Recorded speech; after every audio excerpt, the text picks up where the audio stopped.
Merci beaucoup ñu ngi leen di nuyu bu baax a baax di leen jaajëfal bu baax a baax saa suñu mbégte la ñu daal di feddaliwaat suñu cofeel si yéen ba tax na ñoo ngi leen di jox seen wàccuwaay waaye itam di leen sàkku rek saa su ne ngeen di abonné di partage waaye itam di like dina permettre lépp li nga xam ne jëm na si wàllum programme yi Kéwoulo TV di ngeen ko mën a jot en direct.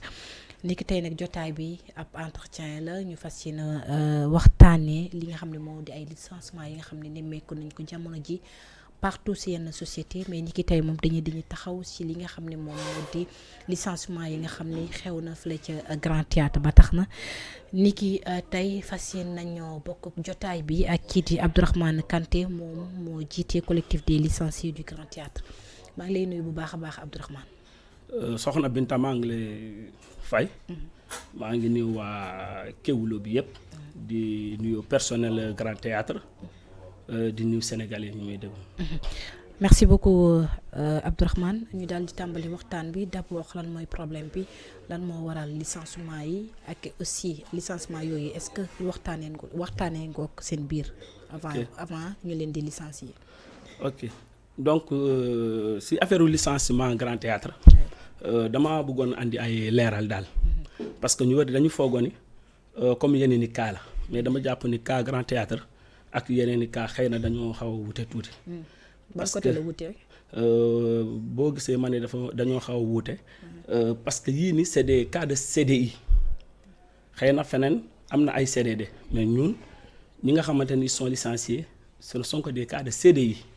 loolu moo tax ma jàpp ni dafa xaw a wuute ak yele mais au-delà de ça dañoo jàpp ni c'est des licenciements yoo xamante ni dañoo abusif et c'est collectif aussi loolu moo tax mu wuute ak yeneen i cas. seen jiit moom mooy Serigne Fall Gueye bu ñu ko tabbee dafa ñëw créer ab waxtaan ak yéen laataa mu leen di licencier wala dafa jékki-jékki rek bind ab kuréel wala bind ab courrier pour wax ne da leen di licencier. ok man dama jàpp ni sax Serigne Fall Gueye waxtaanul ak kenn man loolu laay mën a jàpp quoi parce que effectivement boo gisee ma ne la waxtaanul ak kenn moom bu mu ñëwee dafa convoquer une assemblée générale d'information quand bu mu defee prise de service bi yëpp ak yëpp mu sensibiliser ñëpp par rapport à la vision bu mu am pour le Grand Théâtre te ñëpp rafetlu ko et tàccu donc à partir de là ñu dem ba ay quelques 3 mois mu def audit RH. et c'est très normal. waaw loolu c'est très normal ah. ñun bu defee loo xamante c'est normal dañ koy rafetlu d'ailleurs loolu c'est normal pour faire l'état des lieux léegi bu mu ko defee ba pare si la ñu wax ni il a l'intention mu wàññi personnel bi ñu ne ko amul problème mu woo syndicat yi bi syndicat yi demee ñooñu laaj ko lan mooy raison bi parce que pour wàññi il faut mu am raison mu ne raison économique la ñooñu ne ko comme def nga audit RH léegi il faut nga jox ñu rapport bi wane ni que effectivement théâtre bi am na raison motif économique pour licencier te xam nga raison économique boo koy évoquer du audit RH ngay def du loolu mais malheureusement moom audit RH la def mais bu ñu ko defee ñooñu laaj ko ñu ne ko léegi comme raison économique la est-ce que mun nga ñu jox état financier ñu xool bu fekkee dëgg la ñun nous sommes les premiers interpellés du théâtre donc su boobaa on va discuter avec le personnel et on saura comment faire pour qu'il n'y ait pas de problème parce que ñun tamit Grand Théâtre bu amee problème c'est le personnel aussi bu amee jàmm aussi personnel bi am na jàmm donc à partir de là mu bañ joxe rapport si la bañ joxe rapport bi. kon gisu leen ba tey rapport bi. ba léegi syndicat bi jotu ko collectif bi jotu ko nee na c'est sensible mais ñu nag ci syndicat bi c'est des gens responsables. au moins bu ñu jotee rapport bi duñ ko dem tas si mbedd mi dañ koy nëbb mais ils vont voir que effectivement est-ce que aussi ragaluñu ngeen jël rapport bi médiatiser ko moo tax ñu bañ leen ko jox. ah non ñooñu. ñun waxuñu mu jox ko personnel bi yëpp waxuñu loolu. mais au moins na ko jox syndicat bi. c'est des gens responsables ñoo xamante ni ils vont bien gérer le dossier. mais dafa bañ parce que moom dafa xam ni lu muy wax noonu. amul su amoon. du ragal mais comme moom dafa ragal loolu moo tax mu nëbb rapport d'audit bi léegi bi loolu weesoo nag mu def note de service boobu mooy bii nee na démarrage des négociations concernant les départs négociés xam nga foo déggee départ négocié loolu mooy que yow da ngay ñëw beneen parti ñëw ngeen toog waxtaan ba juboo mooy concertation waaw moo tax man am ngeen concertation ak moom bon loolu moo tax ma ne la presque amuñu ko bu ma nee presque amuñu ko ça veut dire xam nga lu tax ma ne presque RH moo ñu woo bu ñu woowee mu proposé ñu lu DG proposé am na ñoo xamante ni on leur propose 700 000 ay 1 million 300 ñoo xamante ñoo ngi liggéey depuis 2012 loolu jaadu na mais loolu jaadul ay 2014 2017 nga koy licencier muy am CDI nga koy licencier ba pare jox ko 2 millions wala ay 1 million 700 mais ñooñu ne ko mais seen montant bi am na ñoo xamante dañu ne seen montant bi dafa tuuti bu dee c'est un montant raisonnable pare nañu dem comme yow loolu nga fas yéene mais am na ñoo xamante ni dañoo lànk ñu ne demuñu parce que bëgguñu dem parce que ñoom théâtre la ñu xam foofu la ñu def seen carrière bi yépp lu tax ñuy dem au nom de quoi ñooñu bañ léegi à partir de malgré négociation ba nga xam ne woote na ko ah malgré négociation yi nga xam ne woote na ko ñenn ñi dañoo lànk ñu dem waaw am na ñoo xamante ni nee na bëgguñu dem comme c'est des départs négociés xam nga si négociation yow tu n'es pas tenu nga wax nga dem tu n'es pas tenu voilà am na benn groupe boo xamante ni bëgguñu dem de toutes les façons léegi moom à partir de là mu conclure que ni léegi de toutes les façons dem moom du ñàkk da ngeen di dem par force da ngeen di dem léegi comme ñun ay CDI la ñu yor te xam nañ suñu droit nu mu tuuti xam nañ suñu droit ñu ne ko kon loolu la ñuy gis si la syndicat bi commencé di xeex dem inspection du travail waa inspection woo ko moom musul wuyu inspection de parce que moom dafa ragal xam naa ni su demee inspection comme moom moo tooñ du dem inspection dañ koy woo moom du fa dem de RH bi la fay yónnee wala SG bi la fay yónnee moom du fa dem parce que dafa ragal léegi à partir de la inspection ne ko ni nga nekkee di doxal nii kii du yoon ni nga nekkee di doxal du yoon léegi da nga war a xoolaat ni ngeen koy def bu fekkee même bu fekkee un plan social ngeen di def ngeen waxtaan seen biir loolu moo gën a am solo que ngeen dem contentieux mais comme moom bi mu ñëwee ci assemblée mooy assemblée bu lay wax noonu nee na il a une équipe dehors te la preuve d'abord moom bu mu ñëwee est-ce que am na ay recrutement yi nga xam def effectivement si boobu lay ñëwee ni moom bi mu ñëwee indaale na 15 personnes ñoo xamante ne depuis octobre novembre ba décembre ñoo ngi foofu ak ñun mu leen di fay léegi bi janvier jotee mu ne leen dem leen toog xaar ma te nobbu ko nee na il a une équipe au dehors te équipe boobu ñun gis nañ ko te ñooñu xam nañ leen kenn par kenn mun naa lim seen tour xam nañ leen parce que ils ont fait au moins 3 mois avec nous xam nañ leen ñooñu dem toog janvier 28 janvier mu def note d'information mooy note bi bi mu defee note bi ba pare janvier au moins koo xamante sax da nga koy licencier da nga war a def préavis loolu si législation la bokk deful préavis yow nga affiché le 28 janvier pour des négociations le 17 février moins d'1 mois nga joxe ay lettre de licenciement mu ne les alors que négociations yi dañ ko tàmbale rek demul fenn mu joxe ay lettre de licenciement. yow depuis quand nga nekk Grand Théâtre man maa ngi fa depuis 2021 depuis 2021 waaw mais également des fois aussi yenn entreprises yi est-ce que aussi ay recrutement politique bokku si parce que des fois aussi politiciens yi des fois ñu indaale comme ni nga ko waxee seeni nit est-ce que ku fa ñëw tey ku fi ñëw tey 2025 loolu mooy wane ni que c'est un recrutement politique parce que man feneen laa nekkoon balaa ma ñëw Grand Théâtre du question dama nekkoon di chômer de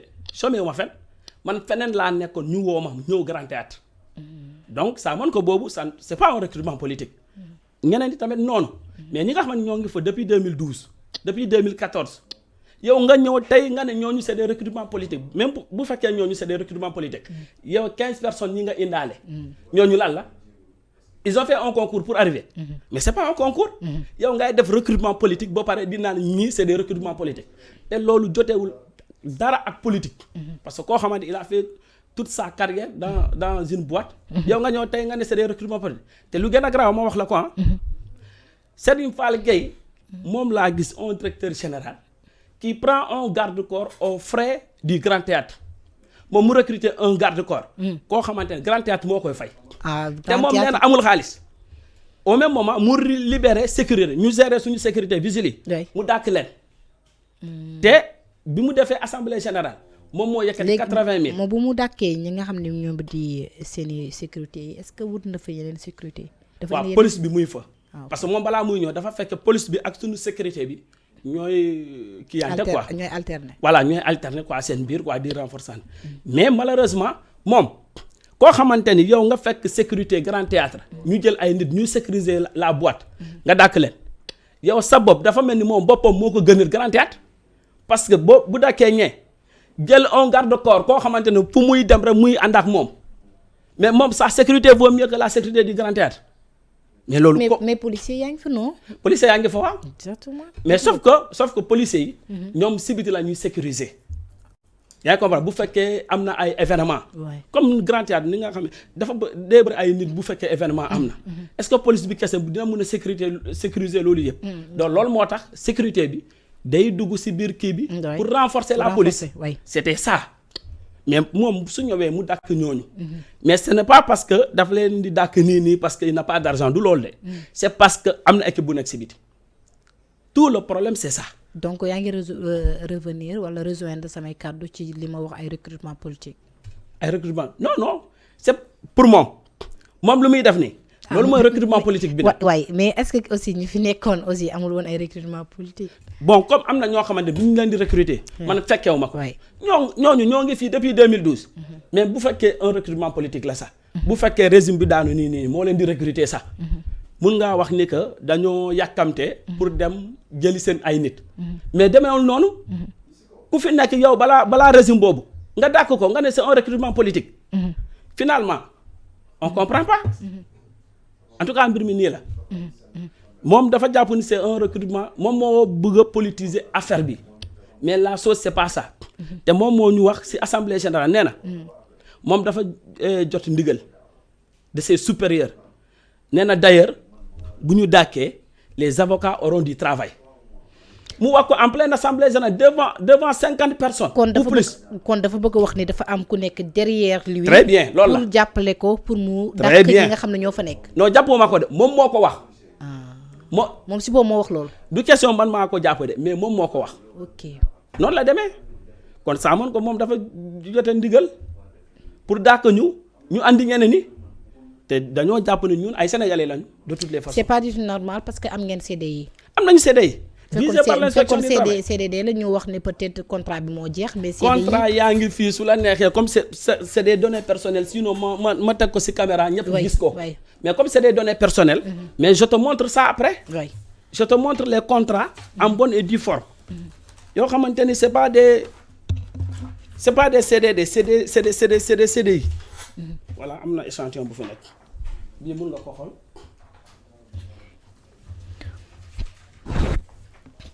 lii yëpp ay contrat la. contrat de travail lii yëpp ay CDI la. donc ay boo gis rek CDI la. donc contrat yi nga xam ne oui contrat yi nga xam ne moom laa tim yi ay CDI la. CDI la oui donc amuñu droit dàq leen ci noonu. peut-être sax comme ni nga ko waxee ñu négocier. te négociation bi comme na nga wax ne am na ñi nga xam ne d'accord nañ am ñi nga xam ne d'accorduñ par rapport ñenn ñi nga xam ne lu tax d'accorduñ mooy par rapport ak somme bi nga xam ne moom lañ leen proposer. est-ce que yow da nga bokk ci ñu d'accord pour dem ñu fay leen wala yow d'accordoo benn yoon pour ñu licencier leen ban côté nga nekkee. kàlla man. waay man sax dafa jàpp ni man fi ma bokk sax boobu c'est pas le plus important. xam nga lan moo gën a important mais comme yaa fi toog je veux savoir. waaw maa ngi koy ñëw de toute façon. est-ce que ban côté nga nekkee yow. man dinaa tontu de toute façon nangu nga négocier pour. man bi ñu ma woowee. dam leen ne man jeune boobu bugguma nekk ci boîte boo xamante ni. ku koy élève wóolu ma xam nga boo fa nekkee. yow da ngay nekk nii mais tu n'es pas à l'aise là-bas. ma ne bu fekkee kilifa gi wóoluwuma man. na ma bàyyi ma dem feneen. parce que man xam naa ni je ne doute pas de mes capacités. dinaa am liggéey de toutes les façons. mais comme noonu la demee. na ñëw ñu waxtaan bu ñu juboo rek man dinaa dem y a pas de problème pour ne pas le gêner. dans ce qu'il fait. parce que ku la wóolul moom na nga ko bàyyi rek yow nga dem. man ci côté boobu laa nekk en tout cas. mais am na ñoo xamante ne bëgguñu dem sax. parce que ñu ne ils ont fait tout au Grand Théâtre. voilà donc. foofu nii la demee. donc est-ce que jamono ji amaat ngeen opportunité toogaat ak moom mi nga xam ne moom mooy DG si boppam est-ce que jot ngeen ko bind pour toog ak moom waxtaan ak moom. ñun saa su ne ñu ngi ko koy wax ma xool mardi rek. dafa doon dugg mu fekk ñu buntu Grand Théâtre man maa ko réitéré loolu. ma ne ko. ñun bu ñuy dem si plateau yi duñu fa dem pour yàq der Grand Théâtre parce que nu mu tuuti def nañ 2 jours Grand Théâtre bu ñu déggee loo xamante ni rafetul si Grand Théâtre du ñu neex. donc ñun on n'est pas dans ça ñun on privilège le dialogue. bu fekkee moom il est disposé à dialoguer. D'ailleurs c'est l'occasion pour moi may féliciter le conseil d'administration. parce que ñooñu bi cas bi amee. dañu leen saisir par courrier. et ils ont répondu. à partir de là ñu convoqué benn conseil d'administration extraordinaire. mais ñooñu ils ont bien montré que ni waa ji li mu nekk di def ni du yoon. te su ko defee. xëy na bu ñu demee tribunal. yàlla rek xama mais on pense que ñun. te ñun loolu la ñu gëm. te waa conseil bi loolu la ñu gëm. bu ñu demee tribunal. moom dinañ ko alamaan après. te loolu rafetul. mais avant sax ngeen dem tribunal pourquoi pas ngeen toog négocier waxtaan ak moom xool trouver terrain d'entente. ñaar ñooy négocier. yow nga fas yéene dàkk ñi. yow bu ñu la woowee inspection ngay daw. léegi nu ngi négocier. daa mel ni moom moo nekkul ci logique ku négociation. comme si dafa jël décision ba pare. très bien moom day jël décision ba en solo. mu koy doxal. mais loolu ça ne peut pas continuer nous sommes dans un pays de droit. au moins. collectif bi fu mu toll ci seeni xeex ba ngeen di xeex est-ce que entamé ngeen mbir yi mu jëm wàllum processus judiciaire pour ngeen dem ci yoon. mais loolu bien sûr kay. parce que ñun bi affaire bi tàmbalee bind nañu lettre président de la République du Sénégal. décharge yaa ngi fii lépp muy fii xaaral ma génnee la ko. bind lettre premier ministre. bind lettre au conseil du dialogue social. ñooñu vraiment c'est l'occasion aussi de les féliciter. parce que dañu tontu lettre bi ba pare. may ñu audience. ñu dem wax ak ñoom. après ñoom ñu bind courrier directeur général. les contenus bi daa xaw ma ko. comme moom lañ ko adressé directement. léegi bu ñu defee loolu yëpp. comme dem nañu inspection ba conseil d'administration ne ñu léegi da ngeen di suspendre seen PV bi. pour que ñu jéem a négocier ak moom. mais malheureusement moom du déglu kenn. c'est ça le problème moom du déglu kenn ñun ñu dem suspendre suñu PV. donc ça montre que ñun on est dans la logique vraiment de dialoguer. mais malheureusement bi ñu ko suspendre. moom nee na les contrats prennent fin le 1er mars. dans la note de licenciement je peux te donner un échantillon d'ailleurs. mu ngi ni du échantillon. nee na contrat bi 1er mars lay jeex. oui. ñun comme on est dans la logique de négocier. et que le conseil veut qu'on négocie aussi. oui ñun ñu toog fa liggéey. ba 1er mars. mois de mars bi yëpp dañ ko liggéey. fekk ñoo ngi jot notification bi. ba à la fin du mois. mais après. mu fay ñu. mais li ngeen doon liggéey mi ngi leen doon fay ñu ngi leen doon virer seen salaire. boobu benn mois la parce que note bi nee na prend effet à partir du 1er mars. du 1er mars au 30 mars. xanaa naa 30 la. oui fay nañu. fekk la lettre est là. yow tu prends une décision de licenciement. qui prend effet à partir du 1er mars. à la fin du mois de mars tu payes. tu payes waaw finalement c'est comme si ils nous payent illégalement. Comment on peut expliquer ça? C'est à peu près c'est contradictoire. Finalement donc loolu la. te fay nañ leen mois de mars bi. mois de mars bi waaw. fay nañu dakk nañu 1er mars. fay ñu fin du mois mars. oui. maintenant comment on peut expliquer ça? parce que liggéey ngeen weer. waaw liggéey nañ weer boobu. peut-être du leen dàq te liggéey ngeen weer bi loolu moo tax ñu fay leen. léegi comme moom dem na ba fay ñu. dañoo jàpp ne il doit être dans la logique de parler avec les gens. xam nga loolu am na solo. fi nga Sénégal gi ñun ñëpp a ko bokk. du ñu bokk xaw ma parti bi wala parti B. ñëw moom Sénégal. xëy na yàlla ak mbiram rek ñii ñëw après dañuy dem ñeneen ñi ñëw ñooñu tamit dañuy dem beneen ñeneen équipe ñëw. aduna noonu la bindoo. n'est-ce pas. mais c'est pas parce que yow. tey yaa ngi fi moom moo bañ dialogue ak yéen wala. mais moom moo bañ dialogue. c'est ça aussi le problème ñun dañoo jàpp ne moom moo bañ dialoguer yow tu ne peux pas proposer un montant à quelqu'un parce que kooku nangul montant boobu nga ne parce que il veut pas dialoguer lii la ci lii la sukkandiku rek. ok moom dafa jàpp ne yéen bëggu leen dialoguer. très bien moom dafa jàpp ne non dafa jàpp ne montant yu mu proposé dañu war a ñëw ñu ne ko waaw boobu baax na ñu dem mais c'est pas comme ça xanaa loolu dialogue la. non nekkatul dialogue. nekkatul dialogue loolu forcé la. il fait des départs forcés. pour dire vrai Serigne Fall Gueye fait des départs forcés au niveau du Grand Théâtre te lii mooy dëgg. te dégg nañ président de la République Bassirou Diomaye Diakhar Faye mi ngi ko doon wax képp ki nga xam dañ la licencier te tegul ci yoon boo leen yuuxoo bu mu yëg ko moom dina ko régler donc. comme nee nañu yuuxoo bu ngeen ko yuuxoo bu mu yëg ko maanaam ngeen fësal ko bu mu jot ci. dina ko régler. donc tey est-ce que. ñenn ña nga xam ne lu ci mel ne premier ministre wala ku ci mel ne ministre de la culture. est-ce que moom jot na wala xam na situation bi nga xam ne yi ngeen koy dund ci Grand Théâtre. mooy le président de la République. oui. moom nee na ñu licencier abusivement pour ñu yuuxoo. waaw jarul yuux lu tax ñuy yuux. bu leen waxee bu mu dégg ko. ñun ñoo ngi nii di wax ci télé yi. te après fii dañuy dem feneen tamit. mais au-delà de di wax ci télé pour moom mu dégg ko. ñun ñoo ko bind. bataaxal bi mu ngi ni yéen bind ngeen ko. bii ni pour premier ministre la caméra ko mun na ko wane. bii déchargé la. tourné ko nii nii ok. jox ma ko papa bii ni c'est pour le premier ministre bind nañ ko. bii ni c'est à madame le ministre. naa ne kii dañ ko jël nu mu tudd Ndiaga. c'est pour le premier ministre. ouais. bii ni c'est pour madame le ministre de tutelle. bii ni. mais ba tey amu leen ci benn réponse. réponse oui. man de awma ko. amu leen retour. oui. awma ko bu président de la république sax muy fii ñëpp la ñu bind ñëpp tëbuñu kenn ñëpp la ñu bind au conseil du dialogue social même les députés au niveau de l'Assemblée nationale bind nañu leen mais finalement. qu'est-ce qu'il veut ñun lu ñu war a bind nañ ko. démarche yi ngeen war a def def ngeen ko. def nañu lépp. fu ñu koy mën a wax nañ ko fa léegi lan la ñuy defaat xanaa duñ dem. léegi est-ce que tey jii ak peut-être noppi ba nga xam ne autorité noppi nañ ko boobu ba tey waxuñu ci. est-ce que fas yéene. ñun loolu moo ñu jaaxal sax. waaw ñoom seen teg-tegaar bi moo ñu jaaxal.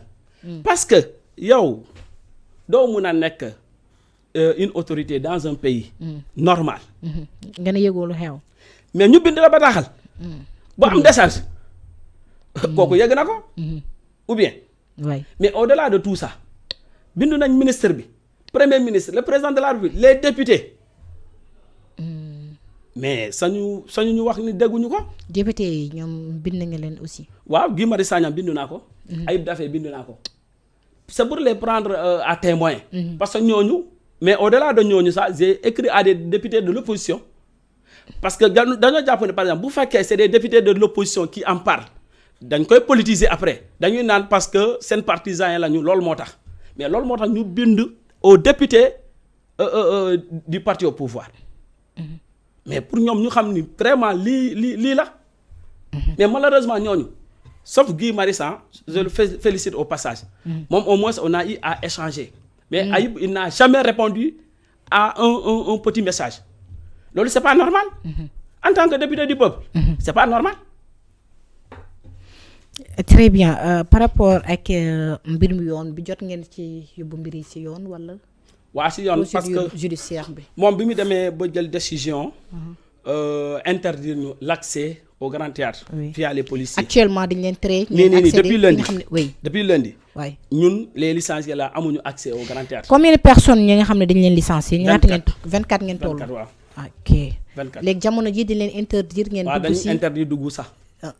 au sein du Grand. alors loolu ba ngeen ko defee ba bu ñu leen ko interdire da ngeen mujjee dem si yoon. ñun waay. waaw dañoo def un constat waxtu ba ñu d'issue. jeex na waay. dañoo def un constat d'issue. waay. kii boobu. rapport bi am nañ ko ba pare. delluwaat nañu inspection du travail. pour lever la suspension de PV de non conciliation. parce que PV bi dañ ñun ñoo suspendre ko. comme moom dafa doon daw ñëwul. léegi am nañu PV de non conciliation. entre temps bi conseil d'administration intervenu ñu suspendre PV bi. dañoo dem lever la suspension du PV. léegi yooyu la ñuy dajale ak toute la preuve là des contrats et tout. pour ñu dem ci tribunal. mais ñun dañu bëgg avant ñuy dem tribunal. nañoo toog ñu wax ak moom. loolu moo gën a am solo. appel boobu ngeen di lancer. ñun boobu lañ koy lancer. nañoo toog ñu wax ak moom. loo xamante ni ñun ñëpp xam nañu c'est possible. te jaadu na. nañ ko def. les motifs yu muy avancer nii ça ne tient pas. parce que déjà bi moom bu muy defee conférence de presse nee na le budget du Grand Théâtre est de 700 millions. boobu ça c'est pas un budget. c'est la subvention de l'État. parce que le budget c'est beaucoup de choses, n'est-ce pas? Il y a la subvention, il y a les fonds propres et tout ça. Moi je le mets au défi. Le budget c'est pas 700 millions, c'est au-delà de ça. Parce que les recettes du Grand Théâtre de production, ça doit s'ajouter à la subvention. Nee na moom ñeneen ni en un an ils n'ont que 200 millions de recettes. Nee na moom en 10 mois il a eu 330 millions. koo xamante nee na il n'a pas d'argent. Les recettes augmentent. Mais finalement qu'est-ce qui est cohérent dans ce qu'il dit? awma xaalis damay dakk andi ñeneen ni et puis d'ailleurs il a des vieillards qu'il conserve là-bas, des vieillards de 90 ans presque. ñoo ngi ci biir Grand Théâtre. te kenn licencié wu leen. On prend les jeunes, on les renvoie. On dit qu'on veut développer le pays. Faire du neuf avec du vieux. En tout cas, loolu doy na waar. waxtu bu ñu mayoon jeex na. ok donc maa ngi leen sant sa dernier mot. voilà maa ngi leen sant waa Kéwoulo. di sant waale le directeur Babacar Touré. di sant tout le personnel. sant waale les amis du Grand Théâtre. mooy le collectif le syndicat tout le personnel en tout cas. maa ngi sant ñëpp di gërëm ñëpp. di wax Serigne Fall Gueye. il n'a qu'à revenir à de meilleurs sentiments. parce que Sénégal gii ñun ñëpp a ko bokk. bu baaxee ñun ñëpp la. bu bonee ñun ñëpp la. kon il n'a qu'à revenir à de meilleurs sentiments. discuter qu'il soit franc dans la discussion avec les gens. te na bàyyi di remplacer. loolu moo fi amul. di remplacer di jël ñii génne leen ba pare. jël sa ay nit andi leen. ñii nga leen di jiiñ ay jàpp ne da koy politiser daal. mais moom moo koy politiser. très bien. voilà merci beaucoup Abdourahmane Kanté di la jaajëfal bu baax a baax lii lañ lay indiloon seen entretien jox leen dig daje ba beneen yoon incha allah. jërëjëf.